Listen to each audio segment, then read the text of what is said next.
Sanibonani ekhaya lamaphupho. Ngiyabona abaningi bayabuza kuma-comment bayabuza. Ngakho-ke ngithatha nga-one, ngenze ividiyo, ngithatha nga-one, ngenze ividiyo. Okwakho kumele ukwenze, kumele ube nesiqiniseko sokuthi uya-subscribe-a ukuze noma ngabe nini mawukuthi-ke siyabuya sizophendula lowo mbuzo loyo, kube ukuthi-ke i-notification ingena nje ngokuphazima kweso kumakhalekhukhwini wakho, uthole impendulo ngokushesha. Okubalulekile okumele ukwenze ukuthi u-subscribe, usi-follow-we lapha ku-TikTok, ucele inombolo ka-WhatsApp.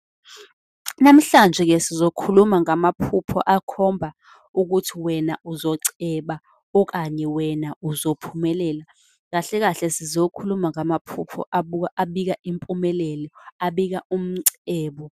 Lawa nje engizowasho baningi abawabuzile kodwa ngithe angiwahlanganise la, ngiwabize ngani, ngisho ukuthi abika ukuceba, abika impumelelo lawo maphupho. Ngiyathemba-ke ukuthi subscribe-ile ngoba awukwazi ukulalela ividiyo uzoyiqeda unga-subscribe-ile. Ake sikhulume-ke manje ngokuphupha ufishi. Abanye-ke bayaye bewubize ngenhlanzi. Inhlanzi ufishi, inhlanzi-ke kusuke kuwulimi lwethu lesintu. Ufishi-ke uma uwuphupha nje usemanzini ahlobile, lokho kusuke kusho ukuthi-ke kunenhlanhla ezayo eseduzane.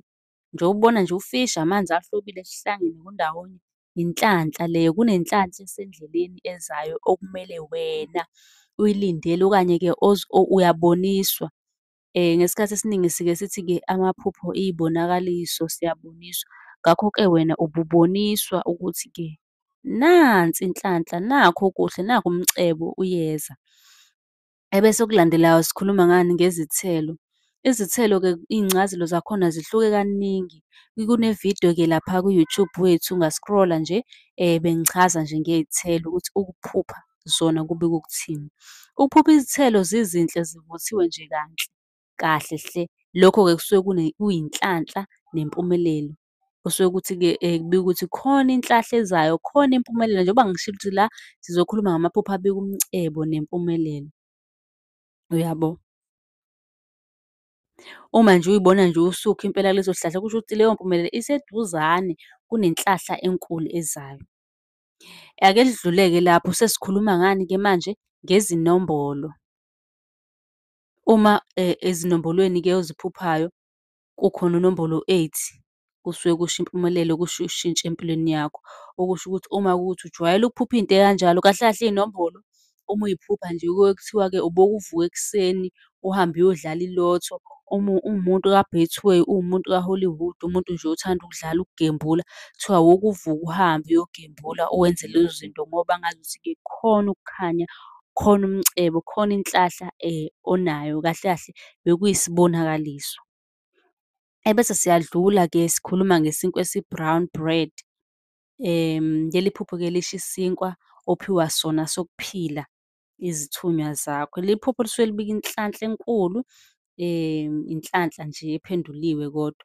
Kusho ukuthi-ke khona okuzayo, khona okuhle, khona umcebo ozayo.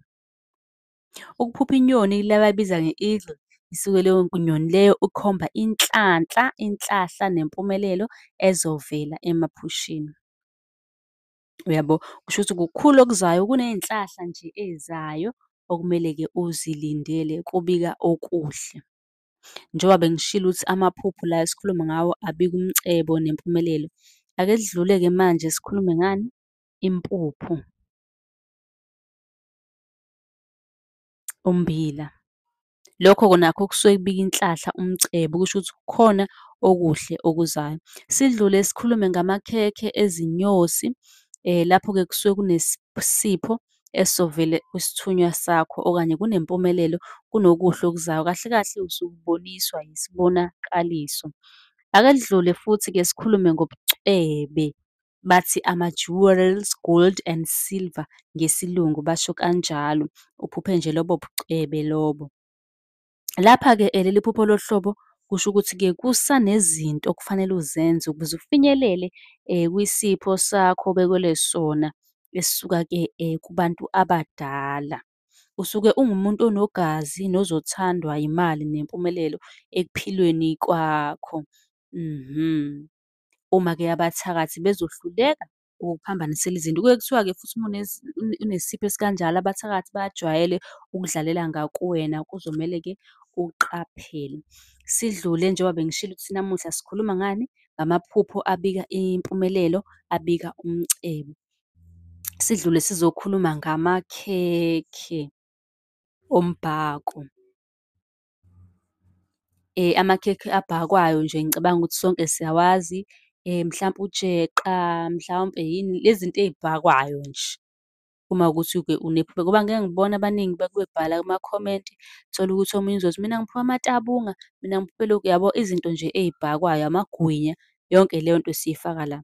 Lapha-ke kusuke kunesidalwa esifuna-ke ukukupha inhlahla, kodwa isidala-ke esihlanzekile, lesi esihamba nesithunywa. So khona-ke okukodwa noma okubili okufanele ukwenze bese-ke lesi sidalwa sidedelwa inhlahla. Uma ngithi okumele ukwenze kusho ukuthi-ke ukwenze lapha emsamo. Isikhathi thina esiningi kusuke kumele wenze iy'ladi, uwenze nje kube khona okwenzayo lapha emsamo. Ngakho-ke kuzobe sey'vela iy'nhlahla, thole ukuthi-ke njengoba uphuphile nje owenza lokhu kwezinto ey'khukhumalayo, uxove ufulawa wenze lokhu okwenzayo, abadala bayakudinga, wenze utshwala, wenze yonke leyo nto. Bese kuba ukuthi-ke kuyafezeka konke lokho-ke kuney'nhlahla lezi ezizayo kuwena.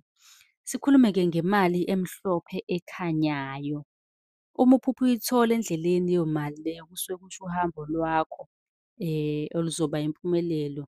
Kusho ukuthi uma kuthi uzoba nohambo luzoba impumelelo. Uma uyiphupha-ke uyithole emfuleni, emanzini, noma-ke uyifaka khona, kusho ukuthi-ke kusafanele wenze iladi lasemanzini, unikele khona, ucele bevule inhlanhla yemali, impumelelo yomsebenzi, nokunye okuningi. Kusuke leso sidalwa esikumbethe kusuke leso sidalwa sisuke sihlala emanzini, lesi esisuke wena sikwembethe, uyabo? Ngiyathemba ukuthi-ke baphendulekile-ke laba bebuza ngamaphupho ani, ezinhlahla. Okunye-ke kuba ingane, nayo ingane uma uyiphupha nje uthole ukuthi niyijabulele kunjeya, iyaba inhlahla, kodwa kokunye iyaba isilwane kube ukuthi ubelethisa isilwane. Ngingakhulumi kakhulu ngengane, kune-video lapha ku-YouTube ngichaza nje ngayo ingane ukuthi ukuyiphupha kunje, kunje, kunje, kusuke kubika ukuthini. Kahle kahle kuhlukahlukene, akuchazi into eyodwa. Wena usungaya ku-YouTube uzoyifica le video engiyishoyo. Bese kuba iphupho ngomuntu ongasekho. Ukuphupha ngomuntu ongasekho kuyahlukana nakho, akuchazi nje into eyodwa. Angeke uvele ulichaze nje kanye uthi kusho lokhu, cha. Kuhlukahlukene, kuya ngokuthi lowo muntu loyo ephusheni ubenzani. Asike sithi-ke lowo muntu umphuphile, ujabule, kumnandi, niyahleka, kusho ukuthi lowo muntu uyidlozi elihle kuwena futhi ukubhekile. Uma kuwukuthi amandla unawo kungamele-ke kube khona omenzela khona okunjengeladi, kusho ukuthi lowo muntu uyena okubhekile idlozi lakho, okulethela iy'nhlahla, okulethela konke okuhle. Ngakho-ke wena kuzomele-ke wenze okuhle.